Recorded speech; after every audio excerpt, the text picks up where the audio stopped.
see a pulse, and he's got VFib, VTAC on the monitor. We need to do compressions, 30 to 2. 1, 2, 3. We're gonna need the crash cart. 7, 8, 9, 10, 11, 12, 13. Okay, I'm gonna give 2 breaths.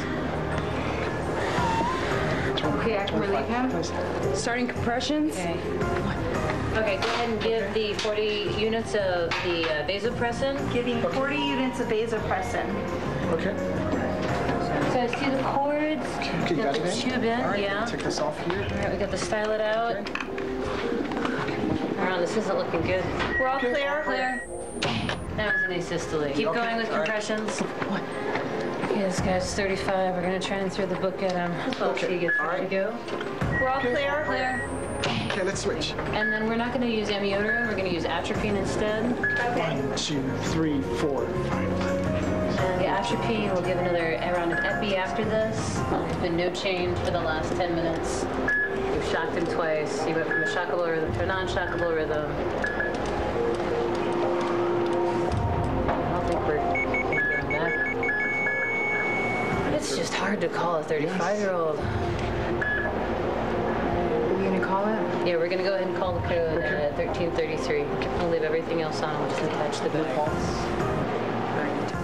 How are you guys feeling about that? I'm really bummed that we had a 35-year-old patient die. I feel terrible. We could have done more. All right, well listen, this is why we're in simulation. Okay. This is why we have a simulation center. He could have easily been a real patient, but was not. Medical education. It's the journey from learner to healer, a grueling and intense span of several years that some would argue is never really over. And while some medical schools rely on their own wisdom and abilities, others seek guidance from a power greater than their own. For the past 100 years, Loma University School of Medicine has followed the leading of God and His prophet.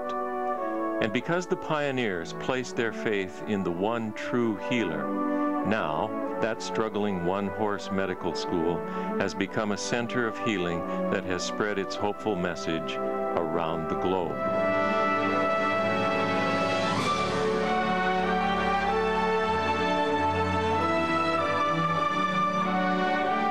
The reason I wanted to come to Loma Linda was because it's a great school. You know, I've heard a lot of good things about it. The advantage of attending the Loma Linda University School of Medicine is that when you finish, you will be one of the most outstanding clinicians that a medical school can turn out. It's not the parroting of science, but it's the framing of questions. It's the curiosity.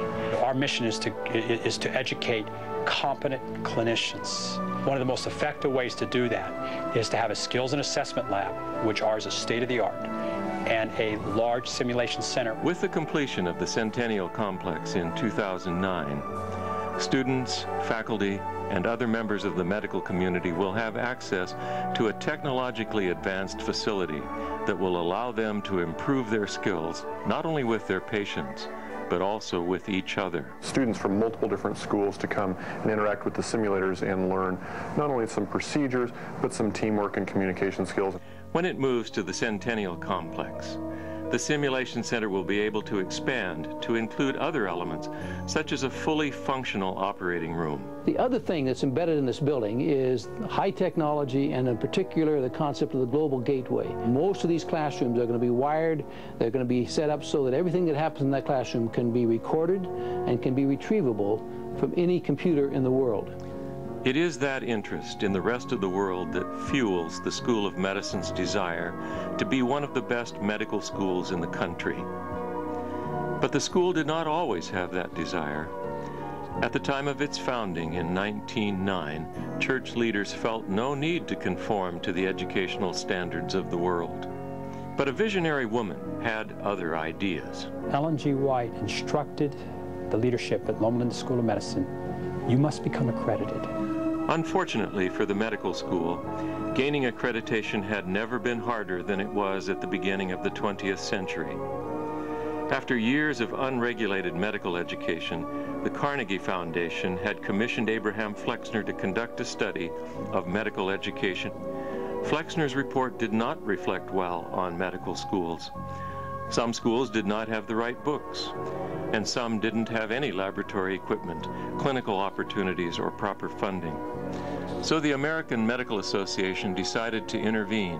The Flexen report set up standards, again based on Johns Hopkins University standards, requiring specific pre-medical requirements. Soon, half of the 155 medical schools in the United States were forced to close their doors. It was at the beginning of these closures that the Seventh-day Adventist Church decided to start a medical school in Loma Linda. Two church leaders journeyed to Chicago to talk with Dr. Nathan P. Caldwell at the American Medical Association. The men explained their situation, and Caldwell realized they had no money and no sponsors. He told them not to start a medical school because it would be closed immediately. They ignored his advice. A stronger voice was telling them to have faith and start the process of accreditation. Ellen G. White had elucidated the concept that this school should have the highest scientific standards. So Caldwell arranged to visit and evaluate the medical school in Loma Linda. What he found was a school with an ill-equipped laboratory, a scant library, and no hospital to provide clinical experience to medical students. Cottages around the sanitarium became dormitories packed with 3 or 4 students to a room. In an effort to make the sanitarium a cadaver-free environment, students rode the train to their anatomy laboratory 5 miles away in Colton. Because administrators could only pay physicians $20 a week, the school had limited faculty. But Caldwell did not close the school. Caldwell instead gave the school the lowest possible grade, a C.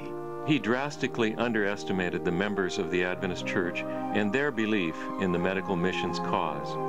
When he later visited the medical school, the school's administration had used donations and income to build a new laboratory and a new hospital. Patients and students were coming in, and the institution was definitely making its way toward full accreditation. The school that could not be had exceeded expectations because of the passion of the Adventist Church and the strong faith and guidance of Ellen White.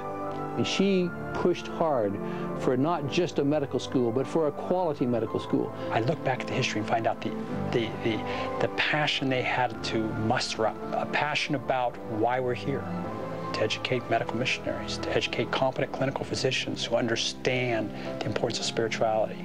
It is that spiritual understanding that still sets the School of Medicine apart today, not just as a state-of-the-art medical institution,